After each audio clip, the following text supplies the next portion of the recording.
جو عمران خان کے بیانیے یا عمران خان کے رویے یا اس کے مزاج یا اس کی ایکٹیویٹی کے خلاف جائے. ملک ڈیوائڈ ہے، کوئی شک نہیں اس میں، پولرائزیشن ہوئی ہے، لوگ زیادہ عمران کے ساتھ ہیں، اس میں کوئی شک نہیں ہے، اور یہی خطرے کی بات. اسی کو میں نے کہا تھا سوسائڈل ہے. اسی کو میں نے کہا تھا کہ اس ٹرینڈ کو دنیا میں دوسری جنگ عظیم کے بعد پنپنے نہیں دیا گیا.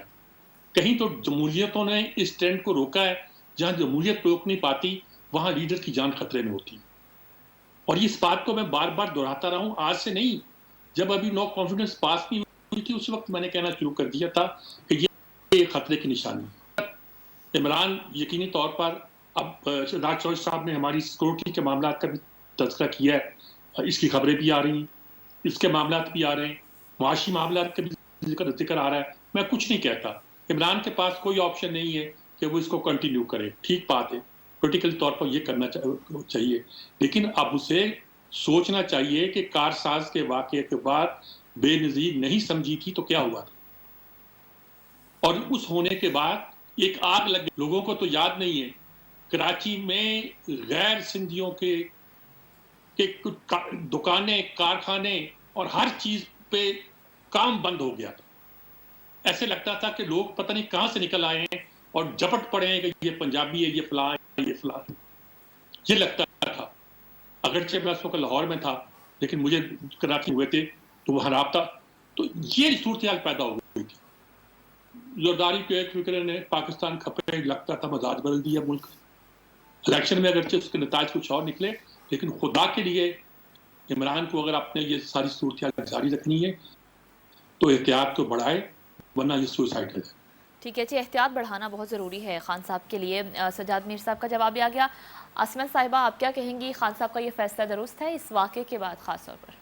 جو حملہ ہوا ہے قاتلانہ اور اس کے بعد کی ساری سچویشن، دیکھیے جائیں تو جائیں کہاں. اگر وہ مارچ کو پوسٹ پون کر دیتے ہیں تو ان کے مخالفین ہی کہیں گے کہ جی دیکھیں ڈر گیا اور بھاگ گیا میدان سے. اگر وہ جاری رکھتے ہیں تو تنقید اس طرح سے بھی ہوگی کہ ابھی جو حالات بن چکے ہیں اس وقت ان کے لیے، تو ظاہری بات ہے ان کی جان کو خطرہ ہے. اور لانگ مارچ میں جب اسلام آباد یا پنڈی آنا ہے تو اس کے بعد کیا حالات بنیں گے. تو بہت ساری چیزیں دیکھتے ہیں کہ ان کا کیا دانش مندانہ اس حوالے سے فیصلہ ہوتا ہے کہ آیا اس مارچ کو وہ کنٹینیو کریں گے، یا اسی طرح ہو سکتا ہے کہ وہ ڈائریکٹ اب پنڈی پہنچ جائیں یا ڈائریکٹ وہ اسلام آباد کی جانب ایک دن یا 2 دن کے بعد اس مارچ کو کنٹینیو کریں. بہرحال ان کی پارٹی اس حوالے سے بہتر بتا سکتی ہے کہ واقعی وہ اس لانگ مارچ کو جاری رکھیں گے. بیکاز جو کل بھی وہ تقریر کر رہے تھے انہوں نے اس جانب اشارہ دیا تھا کہ آپ لوگوں کو گھروں سے باہر نکلنا ہوگا، چاہے 10 مہینے کیوں نہ انتظار کرنا پڑے، یہ لٹکا دیں. تو وہ اس چیز سے آگاہ تھے کہ الیکشن ابھی نہیں ہونے اور یہ حکومت شاید 10 مہینے اس معاملے کو لٹکائے گی. تو ظاہری بات ہے وہ بھی ایک لیڈر ہیں، ایک بڑی جماعت کے لیڈر ہیں، ان کو بھی چیزوں کی خبر ہے کہ کیا پس پردہ باتیں ہو رہی ہیں، کیا مذاکرات ہو رہے ہیں اور کس جانب حالات جائیں گے. تو بہرحال دیکھتے ہیں کہ ان کی پارٹی کیا فیصلہ کرے گی. اگر وہ جاری رکھتے ہیں تو پھر تنقید ہم سب نے بیٹھ کے کرنی ہے، نہیں بھی رکھتے تو یہ بھی تنقید ہوگی کہ وہ میدان سے بھاگ گئے. تو دیکھیں میرے خیال سے کسی کو لاٹھی یا گولی کے ذریعے آپ چپ نہیں کرا سکتے، کسی کا راستہ نہیں روک سکتے. ابھی میں مختلف سربراہان مملکت کے بیانات دیکھ رہی تھی. جسٹن ٹروڈو جو کینیڈا کے ہیں، وزیر اعظم، انہوں نے بھی کہا کہ جمہوریت میں ایسے واقعات ناقابل قبول ہیں. تو کیا سوال پیدا ہوتا ہے کہ پاکستان میں اس وقت واقعی ہی جمہوریت ہے کہ جو اس طرح کا واقعہ ہونا، اور اس سے پہلے بے نظیر بھٹو کے ساتھ جس طرح سے ہوا، بہت بڑی لیڈر تھی، عظیم لیڈر تھی، انہیں ہم کھو چکے ہیں. اس کے بعد پاکستان اس طرح کے حالات کا متحمل نہیں ہو سکتا کہ پاکستان کا ایک بہت ہی پاپولر لیڈر ہو اور اس کو اس طرح سے آپ راستے سے ہٹانے کی کوشش کریں. دیکھیے حالات اب بہت ڈفرینٹ ہیں. اس وقت 2007 کا پاکستان تھا، اب 2022 کا پاکستان ہے. پاکستان کے اندر تو شاید فیصلہ سازوں نے حالات نہیں بدلے، لیکن اب دنیا کے حالات کو اگر دیکھیں، بغور اس کا مشاہدہ کریں تو حالات خاصے حد تک چینج ہو گئے ہیں. لوگ 2 منٹ میں کوئی بھی چیز آتی ہے اس کو کھنگال کے رکھ دیتے ہیں کہ کس جانب سے گولی چلی، کتنی گولیاں چلائی گئیں، کس طرح سے لوگ میدان میں تھے. تو بہت ساری چیزیں اس میں سامنے آ جاتی ہیں اور وائزلی ڈیسیژن اب عمران خان کو ہی لینا ہوگا. بہرحال وہ بہتر فیصلہ کر سکتے ہیں کہ وہ اس مارچ کو کنٹینیو کریں گے.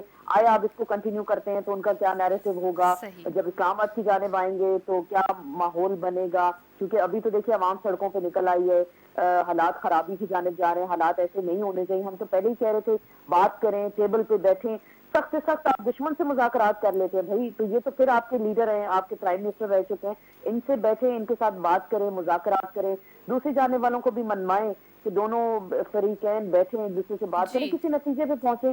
الیکشن کرانے ہیں 4 مہینے بعد آپ نے کرانے ہیں, 10 مہینے بعد کرانے ہیں, آپ کی مرضی, لیکن بیٹھ کے طے تو کرے نا. ٹھیک. لوگوں کو اس طرح نروس کی گیم چل رہی ہے, پاکستان کے حالات جس جانب جا رہے ہیں, آئے روز ہم دیکھ رہے ہیں اتنی انسرٹینٹی ہے, معاشی عدم استحکام ہے جی. پاکستان کے اندر, چیزیں بہت خرابی کی جانب جا رہی ہیں. ابھی ریسنٹلی پرائم منسٹر چائنا گئے ہیں, انہوں نے بھی کوئی خاص ان کو گھاس نہیں ڈالی, ان کو بھی پتا ہے کہ جو نئی جی. گورنمنٹ آئے گی اس کے ساتھ ہم نے بیٹھ کے بات کرنی ہے, معاملات کو آگے چلانا ہے. ظاہری بات ہے چائنا پاکستان کا دوست ہے, اس لحاظ سے تو وہ عزت دیتے ہیں ہمارے جتنے بھی سربراہان جی. مملکت ہوتے ہیں, بیکاز وہ ریاست پاکستان کو عزت دیتے ہیں. تو بات یہ ہے کہ اگر اس طرح کے معاملات چلتے رہے, اتنی انسرٹینٹی رہی, معاشی عدم استحکام رہا اور سیاسی عدم ٹھیک. استحکام رہا, ملک کے حالات خراب رہے, تو خدا نہ خواستہ پاکستان کو اندرونی اور بیرونی خطرات بہت سارے ہیں. یہ ہم سب کو سوچنا ہوگا, بالکل. فیصلہ سازوں کو ٹھیک. سوچنا ہوگا کہ ہم نے پاکستان کو واقعی پچھلی صدی میں لے جانا ہے یا اب اگلی صدی کے جو تقاضے ہیں ہم نے ان پر چلنا ہے, اور جمہوریت ہی اس کا واحد جی. اور مکمل حل ہے ٹھیک. پاکستان کے حالات کو سدھارنے کے لیے. ٹھیک ہے جی, بے حد شکریہ آسمہ چودھری صاحبہ, سینئر اینکر پرسن اور اینالسٹ آپ کے وقت کا. زیکم خان صاحب سینئر تجزیہ کار صحافی ہمارے ساتھ موجود تھے. سجاد میر صاحب بے حد شکریہ آپ کے قیمتی وقت کا. شہزاد چودھری صاحب نے اپنی قیمتی رائے ہمارے سوالوں کے جواب میں دی, بہت شکریہ میرے تمام مہمانوں کا. ناظرین اس کے ساتھ ہی پروگرام کا وقت ختم ہوا. اپنی فیڈ بیک سے ہمیں آگاہ کیجیے گا. اجازت دیجیے اللہ کے بعد.